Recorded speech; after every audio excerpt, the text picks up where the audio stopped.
Olá, meus irmãos, vamos finalizar o estudo dessa semana e eu te convido a orar mais uma vez.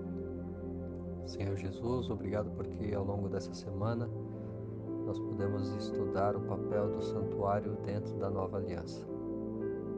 Obrigado porque o Senhor manifestou o desejo de habitar no meio do teu povo e esse santuário que foi construído lançava à luz a algo que aconteceria tempos depois, quando o Senhor veio a essa terra para morrer como sacrifício perfeito em nosso favor.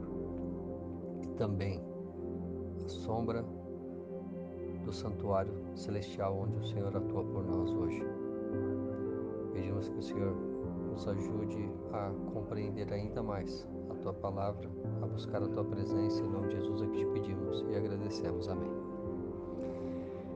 A lição dessa sexta-feira, ela nos convida a refletirmos em alguns textos da escritora Ellen White, em especial em 2 livros.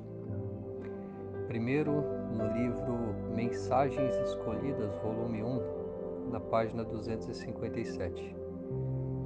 Diz assim: o mais elevado anjo do céu não tinha poder para pagar o resgate de uma só pessoa perdida.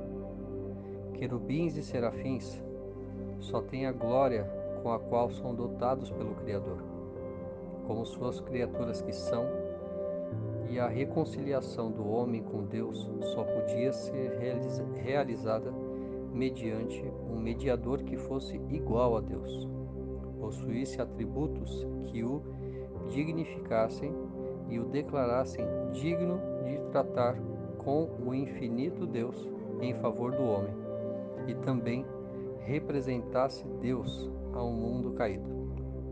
O substituto e penhor do homem tinha que ter a natureza do homem, ligação com a família humana, a quem deveria representar, e como embaixador de Deus, devia participar da natureza divina, ter ligação com o infinito, a fim de manifestar Deus ao mundo e ser mediador entre Deus e o homem. E no livro O Desejado de Todas as Nações, página 357, Jesus continua: se vocês me confessarem diante das pessoas, eu os confessarei diante de Deus e dos santos anjos. Vocês devem ser minhas testemunhas na terra, canais por onde minha graça possa fluir para curar o mundo. Assim, serei o representante de vocês no céu. O Pai não vê o caráter falho, mas olha para vocês revestidos da minha perfeição. Sou o meio pelo qual as bênçãos do céu descerão sobre vós. E todo aquele que me confessa, partilhando meu sacrifício pelos perdidos, será declarado como participante na glória e alegria dos salvos. Que alegria, irmãos, que felicidade! Ao longo dessa semana, nós podemos ver que a antiga aliança, em que animais eram sacrificados por sacerdotes pecadores no santuário terrestre, ela foi substituída pelo novo sistema em que Jesus, o sacrifício perfeito, nos representa no santuário celestial, o que é o fundamento da nova aliança e das suas promessas.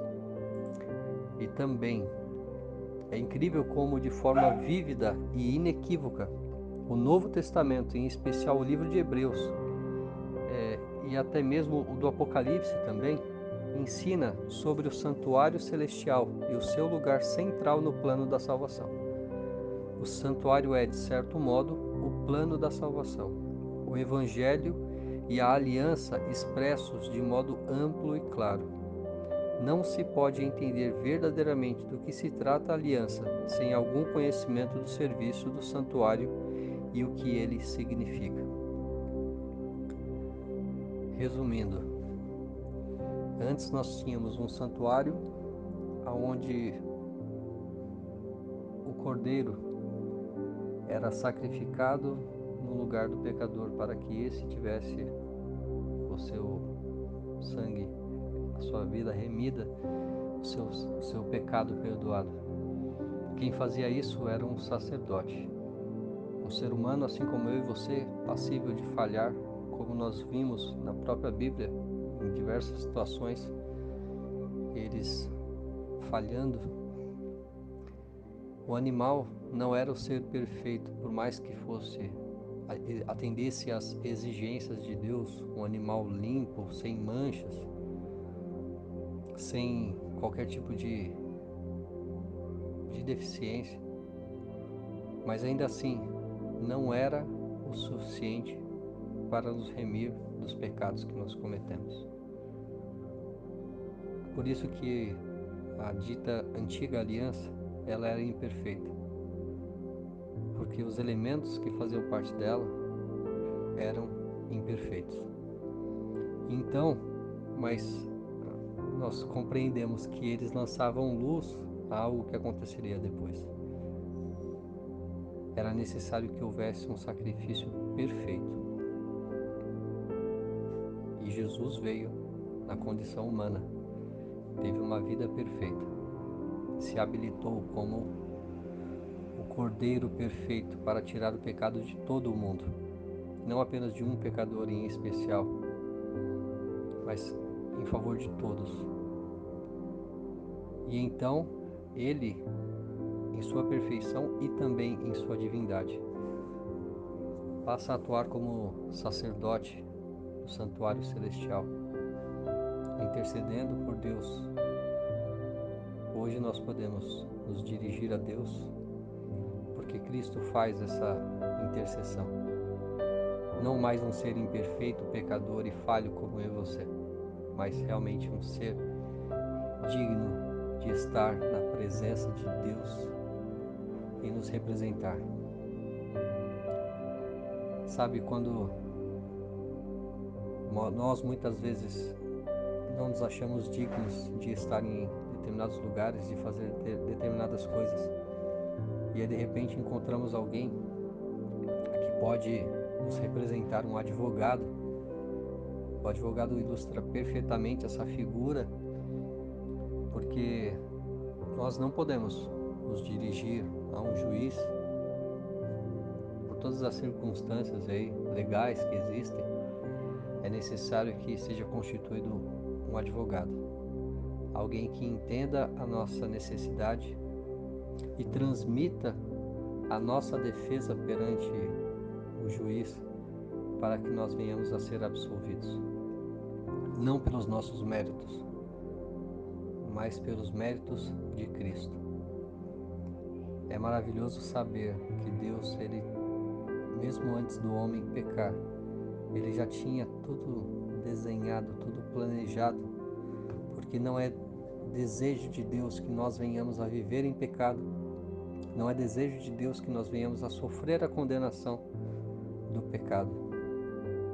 O desejo de Deus é que nós estejamos ao lado dele, não apenas em uma vida curta como é a nossa aqui, mas para sempre. E para isso, ele pede que aceitemos de graça o sacrifício que ele fez por nós. E a partir daí, a obediência seja uma retribuição por tudo aquilo que ele fez por nós, e não como sendo algo que nós, pelos nossos esforços, faremos para ser salvos. Nós já fomos salvos, nós já recebemos a salvação. Nós precisamos apenas aceitar e viver conforme aquilo que Deus pede.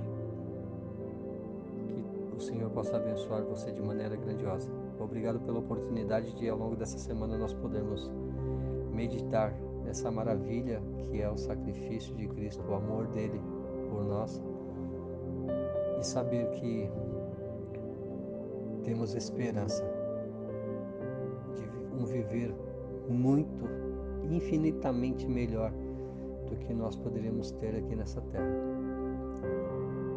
E para isso nós precisamos entregar a nossa vida. Que você possa entregar hoje, mais uma vez, a sua vida aos pés desse Salvador, Redentor, Sacerdote, Mediador e outros funções mais que Ele exerce porque nos ama. Um Deus verdadeiramente de amor. Que Deus o abençoe, meu irmão.